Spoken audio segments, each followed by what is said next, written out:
Detail చూస్తే కాంగ్రెస్ పాలనలో 100 రోజుల్లోనే తెలంగాణ అస్తవ్యస్తంగా తయారైందని మాజీ సీఎం కేసీఆర్ అన్నారు. పొలం బాటలో భాగంగా దెబ్బతిన్న పంటలను పరిశీలించిన కేసీఆర్ కాంగ్రెస్ ప్రభుత్వంపై విరుచుకుపడ్డారు. 100 రోజుల్లోనే 200 మంది రైతులు ఆత్మహత్యలు చేసుకున్నారని విమర్శించారు. రాష్ట్రాన్ని పరిపాలిస్తామన్న కాంగ్రెస్ పార్టీ అసమర్థత, తెలివితక్కువతనమే ఈ పరిస్థితికి కారణమని ధ్వజమెత్తారు. ఒకరినో ఇద్దరినో కాంగ్రెస్ పార్టీలో చేర్చుకోవచ్చని, అయితే అవన్నీ చిల్లర రాజకీయాలని మండిపడ్డారు. రైతులకు అండగా నిలబడతామన్నారు కేసీఆర్.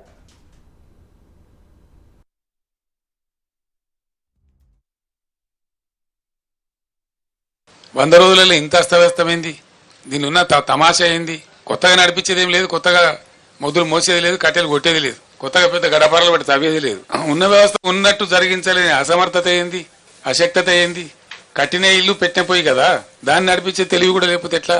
అంటే మనకు స్పష్టంగా దీన్ని బట్టి అర్థమవుతున్నది ఏంటంటే, ఇప్పుడు ఉన్నటువంటి రాష్ట్రాన్ని పరిపాలిస్తున్నటువంటి పార్టీ ప్రభుత్వం యొక్క అసమర్థత, ఉన్న కరెంటును వాడుకోవడానికి తెలివి లేదు, ఉన్న మిషన్ భగీరథ వాడుకునే తెలివి లేదు, అద్భుతంగా వచ్చినటువంటి హైదరాబాద్ నీళ్లు మళ్ళా ఇలా వాటర్ బిల్స్ వస్తా ఉన్నాయి, ట్యాంకర్లు వ్యాపారం జరుగుతా ఉంది. అంటే రైతుల పక్షాన్ని కూడా మాట్లాడేటోడు ఉండడు, అడిగేటోడు ఉండడు మీరు అనుకుంటున్నారా?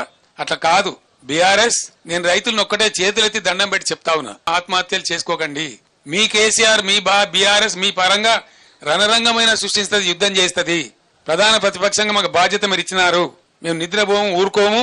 ఇలా లక్షల ఎకరాల పంట ఎండిపోతా ఉంటే చూస్తూ ఊరుకోలేము. కాబట్టి మీరు ఎన్ని వాగ్దానాలు ఎగబెడతాం అనుకుంటున్నారా? మీరు వాగ్దానాలు ఎగబెట్టి అందరం ఊరేదాం అనుకుంటున్నారా? పండనీయం బిడ్డ జాగ్రత్త, మిమ్మల్ని చేస్తాం, పరిగెత్తిస్తాం ఎక్కడికక్కడ. ఇది ప్రజాస్వామ్యం.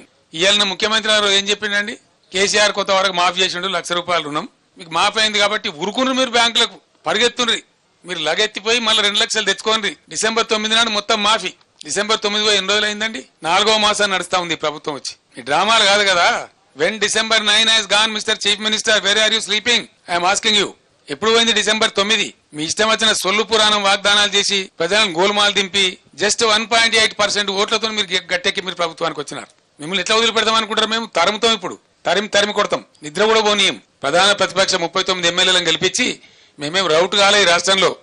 మీరు ఒక్కనో ఇద్దరినో కుక్కలో నక్కలను గుంజుకొని ఓహో ఆహా అని సంఖ్యలు గుద్దుకోవచ్చు. అది చాలా చీలర, cheap tactics. It's a cheap political stunt which is uncared. ప్రజా సమస్యల ముందు, ప్రజల యొక్క బాధ ముందు, ఎండిన పంట పొలాల ముందు ఈ చిల్లర రాజకీయాలు కాదు. ఇవి నడుస్తూనే ఉంటాయి. దీనికి పెద్ద ఇష్యూ కాదు. 50 ఏళ్ల కాంగ్రెస్ పరిపాలనలో ఎన్నడూ తెలుగుదేశం పరిపాలనలో ఎవడు ఇయ్యని ₹10,000 మేము ఇస్తే దాన్ని కూడా ఎకసక్కం చేసి మాట్లాడినారు, ఘోరంగా మాట్లాడినారు. ఏ మూలకు సరిపోద్దండి 10,000? ₹20,000 ఇవ్వాలి అని మాట్లాడినారు. మరి ఇలా ఏడ వండుకున్నారు? తలకాయ ఎక్కడ పెట్టుకున్నారు? ఏం చేస్తున్నారు? గుడ్డిగురాల పనులు తోముతున్నారా? వీళ్ళు రైతులు గారా? వీళ్ళు ప్రజలు గారా? పట్టింపు లేదా? వాళ్ళ తరఫున మాట్లాడటం లేరనుకుంటున్నారా? ఒక మహాసముద్రం అంత పార్టీ బీఆర్ఎస్ పార్టీ ఉంది, ఊరుకోదు. ఎట్టి పరిస్థితులలో 100కు 100% రైతుల పక్షాన పోరాటం చేస్తాం. ఖచ్చితంగా ప్రభుత్వాన్ని నేను డిమాండ్ చేస్తాను. ఇలా సూర్యాపేట నుంచి వెంటనే జిల్లా కలెక్టర్లకు ఆదేశాలు ఇచ్చి ఎన్యూమరేట్ చేయించాలి. ధరలన్నీ పెరిగినాయి కాబట్టి, భారమైంది కాబట్టి ఇలా ₹25,000 నష్టపరిహారం ప్రతి రైతుకు ప్రతి ఎకరాకు చెల్లించాలి. This is our demand. చేసేంత వరకు మిమ్మల్ని వేటాడతాం, వెంటాడతాం, ధర్నాలు చేస్తాం, నిద్రపోనీయం. ఎక్కడికక్కడ మీ మంత్రులను, మీ ఎమ్మెల్యేలను నిలదీస్తాం. గ్రామాలలో 7.5 ఏళ్లు బ్రహ్మాండంగా నడిచినటువంటి సిస్టమ్ 3 నెలల లోపల నడుస్తలేదు అంటే ఎవల అసమర్థత అండి? ఎవల ఫెయిల్యూర్ ఇది?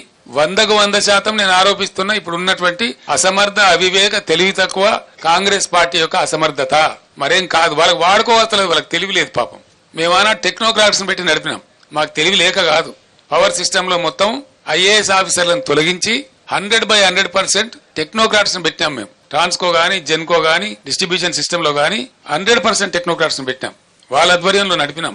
ఇప్పుడు వీళ్ళు IAS ఆఫీసర్లను మొత్తం తెచ్చిపెట్టి వానికి పట్టదు, నా మంత్రులకు పట్టదు, తీరికలు లేవు వీళ్ళకు. వీళ్ళకి రాజకీయాల కోసం తీరికలున్నాయి కానీ ప్రజల అవసరాల కోసం తీరికలు లేవు. రైతు బంద్ చేయడానికి తీరిక లేదు.